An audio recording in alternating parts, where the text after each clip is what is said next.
नमस्कार। आज हम बात कर रहे हैं भारतीय चुनावों से जुड़े कुछ हालिया आरोपों की। और खास तौर पर ये जो वोट चोरी वाला शब्द है, जो काफी सुनाई दे रहा है, उसे समझने की कोशिश करेंगे। हाँ, बिल्कुल। हमारे पास अलग अलग न्यूज़ रिपोर्ट्स हैं, कुछ विश्लेषण भी हैं। और देखिए, हमारा मकसद यहाँ पर बस ये है कि जो दावे हुए, जो जवाब आए, उन्हें बिना किसी का पक्ष लिए सामने रखें। सही बात है। गहराई में जाकर देखेंगे कि असल में चल क्या रहा है। तो शुरू करें। बिल्कुल। ये वोट चोरी शब्द खासकर 2024 के लोकसभा चुनावों के बाद ये सिर्फ एक राजनीतिक जुमला नहीं रहा है। हाँ। इसने एक पूरी बहस छेड़ दी है। इसमें काफी तीखे आरोप हैं, फिर जवाबी कार्रवाइयां भी हैं। हाँ। तो ये समझना जरूरी है कि ये सिर्फ हवाई बातें हैं या इनके पीछे कुछ ठोस वजह भी बताई जा रही हैं। हाँ।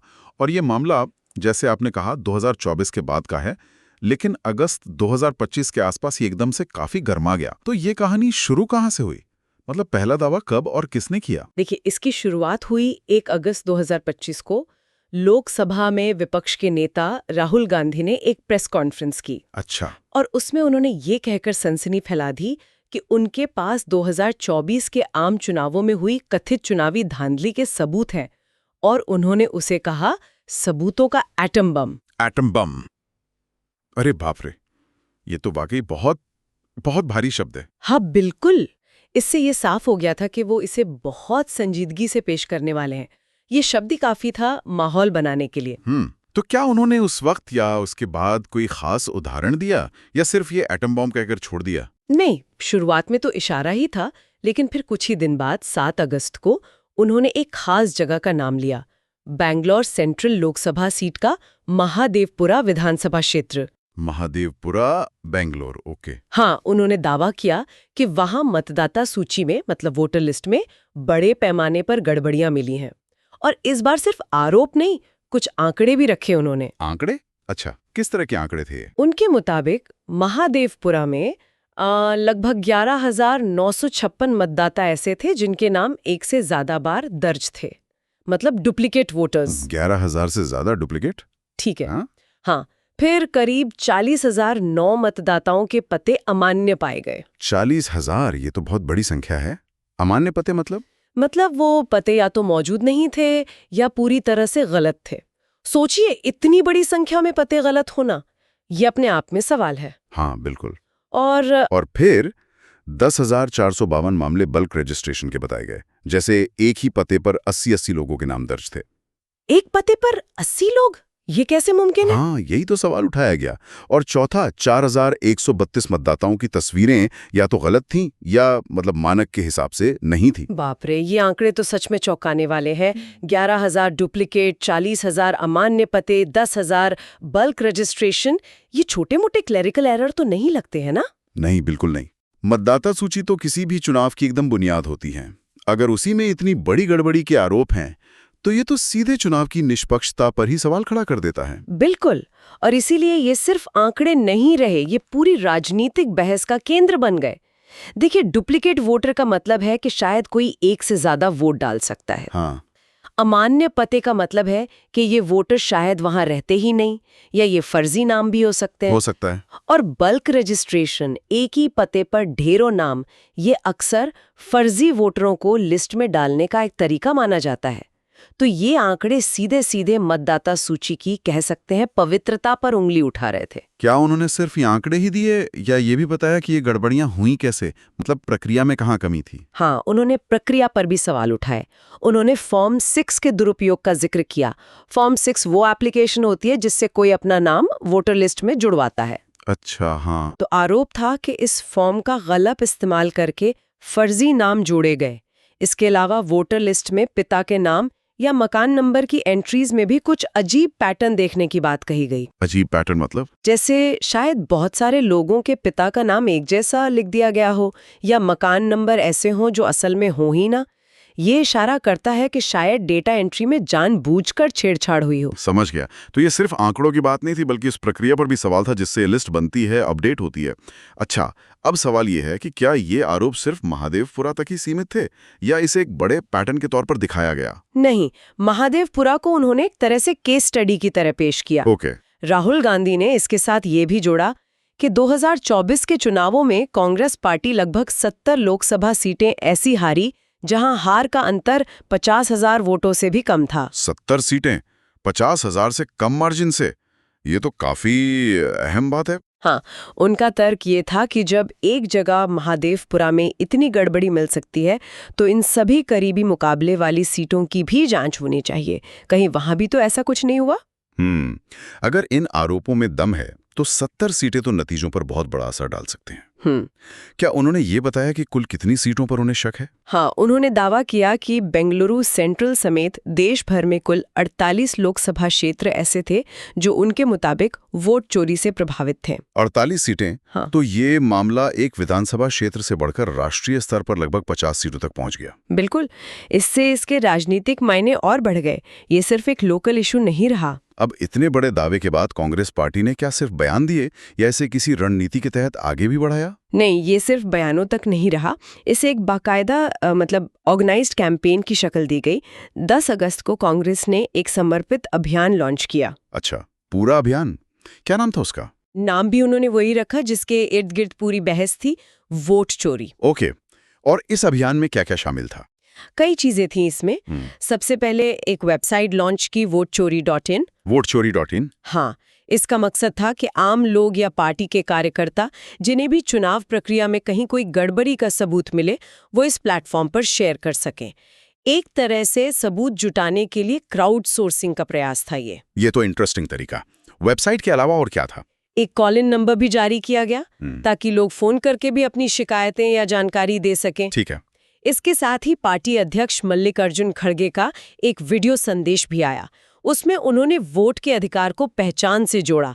कहा, आपका वोट आपकी पहचान है, अगर वो चोरी हो जाए तो सब कुछ चोरी हो जाता है। ये एक भावनात्मक अपील थी, लोगों को जोड़ने की कोशिश। बिल्कुल। तो ऑनलाइन प्लेटफॉर्म भी, फोन लाइन भी, और ये भावनात्मक अपील भी। क्या जमीन पर भी कुछ करने का प्लान था? हाँ, बिल्कुल। योजना थी कि 17 अगस्त से एक वोटर अधिकार यात्रा शुरू की जाएगी, शायद अलग-अलग राज्यों से गुजरती। अच्छा, यात्रा। इसके अलावा सिग्नेचर कैंपेन चलाने और शाम को लोकतंत्र बचाओ मशाल मार्च निकालने जैसे कार्यक्रम भी अनाउंस हुए। ये सब दिखाता है कि पार्टी इस मुद्दे को ठंडा नहीं होने देना चाहती थी, इसे सड़क पर भी ले जाने की पूरी तैयारी थी। ये सिर्फ प्रेस कॉन्फ्रेंस का मुद्दा नहीं, बल्कि इसे एक जन आंदोलन बनाने की कोशिश लग रही है। हाँ, ऐसा ही लग रहा था। अब इतने बड़े पैमाने पर आरोप और फिर ये पूरा अभियान, जाहिर है चुनाव आयोग यानी ईसी पर सबकी नजरें होंगी। उनकी तरफ से क्या रिएक्शन आया? क्या उन्होंने बस खारिज कर दिया इसे? चुनाव आयोग ने इस पर काफी सख्त रवैया अपनाया। उन्होंने आरोपों को हल्के में तो नहीं लिया, लेकिन उन्होंने प्रक्रिया का पालन करने पर बहुत जोर दिया। प्रक्रिया मतलब? आयोग ने राहुल गांधी को बाकायदा नोटिस जारी किया। उनसे कहा कि वो अपने एटम बम वाले दावे और महादेवपुरा वाले आरोपों के समर्थन में औपचारिक सबूत पेश करें। सबूत मांगे? ठीक है, और सबूत सिर्फ मीडिया में नहीं बल्कि एक लिखित हलफनामे यानी एफिडेविट के जरिए जमा करने को कहा। हलफनामा, एफिडेविट, इसका क्या मतलब है? मतलब ये क्यों जरूरी था? देखिए, हलफनामा एक कानूनी दस्तावेज होता है। इसमें आप शपथ लेकर कहते हैं कि जो जानकारी आप दे रहे हैं वो आपकी जानकारी में सच है। अच्छा। अगर बाद में ये जानकारी झूठी निकलती है तो आपके खिलाफ कानूनी कार्रवाई भी हो सकती है। तो हलफनामा मांगकर चुनाव आयोग ने एक तरह से कहा कि भाई, अगर आपके आरोप इतने गंभीर हैं तो उसकी जिम्मेदारी भी लीजिए। मतलब बात हवा में न रहे, रिकॉर्ड पर आए। बिल्कुल। आयोग ने साफ कहा, या तो अपने दावों को साबित करें या फिर उन्हें वापस लें। ये तो काफी सीधी और सख्त मांग थी चुनाव आयोग की। क्या आयोग ने ये जो शब्द इस्तेमाल हो रहा था वोट चोरी, इस पर भी कुछ कहा? हाँ, बिल्कुल। उन्होंने इस पर भी अपनी नाराजगी जाहिर की।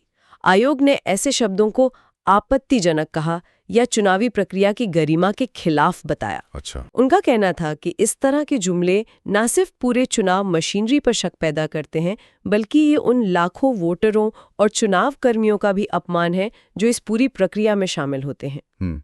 आयोग का मानना था कि भाषा थोड़ी संयमित होनी चाहिए, भले ही आरोप कितने भी गंभीर हों। ये बात भी सोचने वाली है। लोकतंत्र में सवाल पूछना तो जरूरी है, पर कैसे पूछा जाए, किस भाषा में, ये भी अहम है। अच्छा, क्या चुनाव आयोग ने सिर्फ जवाब मांगा या अपनी तरफ से भी कुछ सफाई दी? हाँ, उन्होंने अपनी प्रक्रियाओं का बचाव भी किया। खास तौर पर बिहार में वोटर लिस्ट में संशोधन को लेकर कुछ और दावे भी चल रहे थे उस वक्त। अच्छा। आयोग ने उनकी अपने लेवल पर जांच की और उन्हें भ्रामक यानी मिसलीडिंग बताया।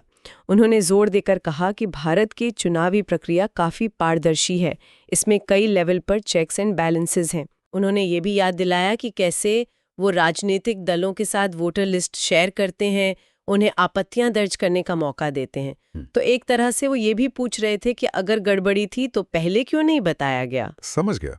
तो एक तरफ कांग्रेस का आक्रामक अभियान, दूसरी तरफ चुनाव आयोग का सख्त रुख और अपनी प्रक्रिया का बचाव।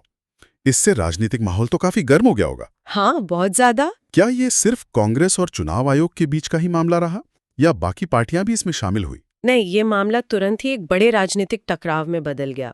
11 अगस्त तो यानी कांग्रेस के अभियान लॉन्च के ठीक अगले दिन विपक्षी इंडिया गठबंधन के लगभग 300 सांसद एक साथ आए। 300 सांसद? हाँ, और वो दिल्ली में चुनाव आयोग के दफ्तर की तरफ मार्च करने निकल पड़े। ये एक बड़ा शक्ति प्रदर्शन था विपक्ष का। 300 सांसद एक साथ मार्च पर? ये तो वाकई बड़ी घटना है। क्या हुआ फिर इस मार्च का? मार्च को पुलिस ने रास्ते में रोक दिया और कई नेताओं को हिरासत में ले लिया गया, जिनमें राहुल गांधी भी शामिल थे। अच्छा, डिटेन कर लिया गया। हाँ, इस घटना ने मामले को और हवा दे दी। विपक्ष ने इसे लोकतंत्र पर हमला बताया। हाँ। सरकार और प्रशासन ने कहा कि ये कानून व्यवस्था का मामला है। लेकिन इसका असर ये हुआ कि वोट चोरी का मुद्दा अब सिर्फ प्रेस कॉन्फ्रेंस या वेबसाइट तक नहीं रहा, वो सड़कों पर दिखने लगा था। जाहिर सी बात है, जब विपक्ष इतना बड़ा मुद्दा बना रहा हो तो सत्तारूढ़ दल यानी भाजपा वो चुप कैसे बैठती? उनकी तरफ से क्या रिएक्शन आया? क्या उन्होंने सिर्फ आरोपों को नकारा? नहीं, भाजपा ने सिर्फ बचाव नहीं किया, उन्होंने जोरदार पलटवार किया। उन्होंने भी चुनावी अनियमितताओं के आरोप लगाए। लेकिन निशाना थी वो सीटें जहां कांग्रेस या दूसरे विपक्षी दलों के नेता जीते थे। ओहो, मतलब उन्होंने भी आरोप लगा दिए। कौन सी सीटों पर? भाजपा नेताओं ने खासतौर पर रायबरेली और वायनाड का नाम लिया। ये दोनों सीटें राहुल गांधी की हैं। हाँ। साथ ही कन्नौज सीट का भी जिक्र किया, जहां से समाजवादी पार्टी के अध्यक्ष अखिलेश यादव जीते थे। अच्छा, रायबरेली, वायनाड, कन्नौज। हाँ, भाजपा का कहना था कि अगर विपक्ष ईवीएम या पूरी चुनावी प्रक्रिया पर ही सवाल उठा रहा है तो फिर उन्हें उन सीटों से इस्तीफा दे देना चाहिए जहां वो खुद जीते हैं, क्योंकि वो जीत भी तो उसी प्रक्रिया से हुई है। उन्होंने बाकायदा इन नेताओं से इस्तीफे की मांग कर डाली। तो ये मामला पूरी तरह से आरोपों और प्रत्यारोपों के एक चक्कर में फंस गया। विपक्ष कह रहा है कि हमारी हारी हुई सीटों पर धांधली हुई, और सत्ता पक्ष कह रहा है कि तुम्हारी जीती हुई सीटों पर सवाल क्यों नहीं उठाते। हाँ, ये तो एक क्लासिक राजनीतिक दांवपेच बन गया। बिल्कुल। अगर हम पूरी तस्वीर देखें तो ये सिर्फ कुछ सीटों पर हुई कथित गड़बड़ियों का मामला नहीं रहा। ये भारत की चुनावी प्रक्रिया की विश्वसनीयता और निष्पक्षता पर एक बड़ा राजनीतिक युद्ध बन गया। दोनों बड़े राजनीतिक खेमे एक दूसरे पर चुनावी गड़बड़ी का आरोप लगा रहे थे। इससे होता क्या है कि आम नागरिक के मन में पूरी व्यवस्था को लेकर ही एक संदेह पैदा हो सकता है। सही बात है। ये बहस अब सिर्फ चुनाव नतीजों की नहीं रही, बल्कि उस प्रक्रिया की वैधता की बन गई जिस पर हमारा पूरा लोकतंत्र टिका है। तो अगर हम इस पूरी बातचीत का एक सार निकालें तो तस्वीर क्या बनती है? एक तरफ हमारे पास विपक्ष, खासकर कांग्रेस, उनके गंभीर और काफी विशिष्ट आरोप हैं वोटर लिस्ट में बड़ी गड़बड़ियां। महादेवपुरा का उदाहरण, करीब 48 सीटों पर असर का दावा। हाँ, और इन आरोपों को बल देने के लिए एक पूरा अभियान, वेबसाइट, कॉल सेंटर, यात्राएं, मार्च। बिल्कुल। दूसरी तरफ चुनाव आयोग का सख्त रवैया। उन्होंने आरोपों को सीधे खारिज नहीं किया, पर सबूत मांगे, वो भी हल्फनामे के साथ। सही। और साथ ही उन्होंने वोट चोरी जैसे शब्दों के इस्तेमाल पर कड़ी आपत्ति जताई और अपनी प्रक्रियाओं को पारदर्शी और मजबूत बताया। और तीसरा पहलू है ये राजनीतिक टकराव, विपक्ष का सड़कों पर उतरना, नेताओं का हिरासत में लिया जाना। और फिर सत्तारूढ़ भाजपा का पलटवार, विपक्षी नेताओं की जीती हुई सीटों पर ही सवाल उठाना और इस्तीफे मांगना। हाँ, ये तीनों पहलू मिलकर एक ऐसी स्थिति बनाते हैं जहां चुनावी प्रक्रिया की अखंडता पर, मतलब उसकी इंटेग्रिटी पर शायद पहले कभी नहीं हुआ, उस तरह से सवाल उठाए जा रहे हैं। बिल्कुल। ये दिखाता है कि राजनीतिक दलों के बीच शायद विश्वास की काफी कमी है और चुनावी हार जीत को स्वीकार करने की जो एक परंपरा होती है वो शायद कमजोर पड़ रही है। तो इस सब का मतलब क्या समझे हम? क्या ये वाकई चुनावी प्रक्रिया में कोई गहरी खामी का संकेत है, या ये सिर्फ बढ़ता हुआ राजनीतिक ध्रुवीकरण है, टकराव है, जो अब चुनाव आयोग जैसी संस्थाओं तक भी पहुंच गया है? देखिए, ये शायद दोनों का थोड़ा थोड़ा मिश्रण है। किसी भी बड़ी व्यवस्था में, चाहे वो कितनी भी अच्छी क्यों ना हो, सुधार की गुंजाइश तो हमेशा रहती है। हाँ, ये तो है। वोटर लिस्ट मैनेजमेंट एक बहुत जटिल काम है और इसमें गलतियां हो सकती हैं, मानवीय भूल भी हो सकती है, जानबूझकर की गई गड़बड़ी भी हो सकती है। तो इन आरोपों की गंभीरता से जांच तो होनी ही चाहिए। और अगर खामियां हैं तो उन्हें दूर किया जाना चाहिए। बिल्कुल। चुनाव आयोग ने सबूत मांगे हैं, अब ये विपक्ष पर है कि वो कितने पुख्ता सबूत पेश कर पाते हैं। और ये जो राजनीतिक टकराव वाला पहलू है वो भी उतना ही महत्वपूर्ण है। जिस तरह से आरोप लगाए गए, जिस भाषा का इस्तेमाल हुआ और फिर जैसे जवाबी हमले हुए, वो दिखाता है कि राजनीतिक बातचीत का स्तर कहाँ जा रहा है। संस्थाओं पर भरोसे को इस तरह कमजोर करना ये लंबे समय में किसी के हित में नहीं है। अब देखना होगा कि ये मुद्दा आगे क्या मोड़ लेता है, क्या सबूत सामने आते हैं, चुनाव आयोग उन पर क्या एक्शन लेता है और क्या राजनीतिक दल इस मुद्दे को सिर्फ चुनाव हारने पर ही उठाते हैं या व्यवस्था में सुधार के लिए लगातार काम करते हैं। ये वाकई एक बहुत पेचीदा और बहुस्तरीय मामला है जिसके असर बहुत तक जा सकते हैं। इसने कई बहुत अहम सवाल खड़े कर दिए हैं। निश्चित रूप से, और यहीं पर शायद हमें थोड़ा रुक पर सोचना चाहिए। हाँ, चलिए आज की इस चर्चा को समेटते हुए सुनने वालों के लिए एक विचार छोड़ जाते हैं। देखिए, आज हमने जिन खास दावों, आंकड़ों और राजनीतिक प्रतिक्रियाओं पर बात की, उनसे एक कदम पीछे हटकर सोचिए जरा।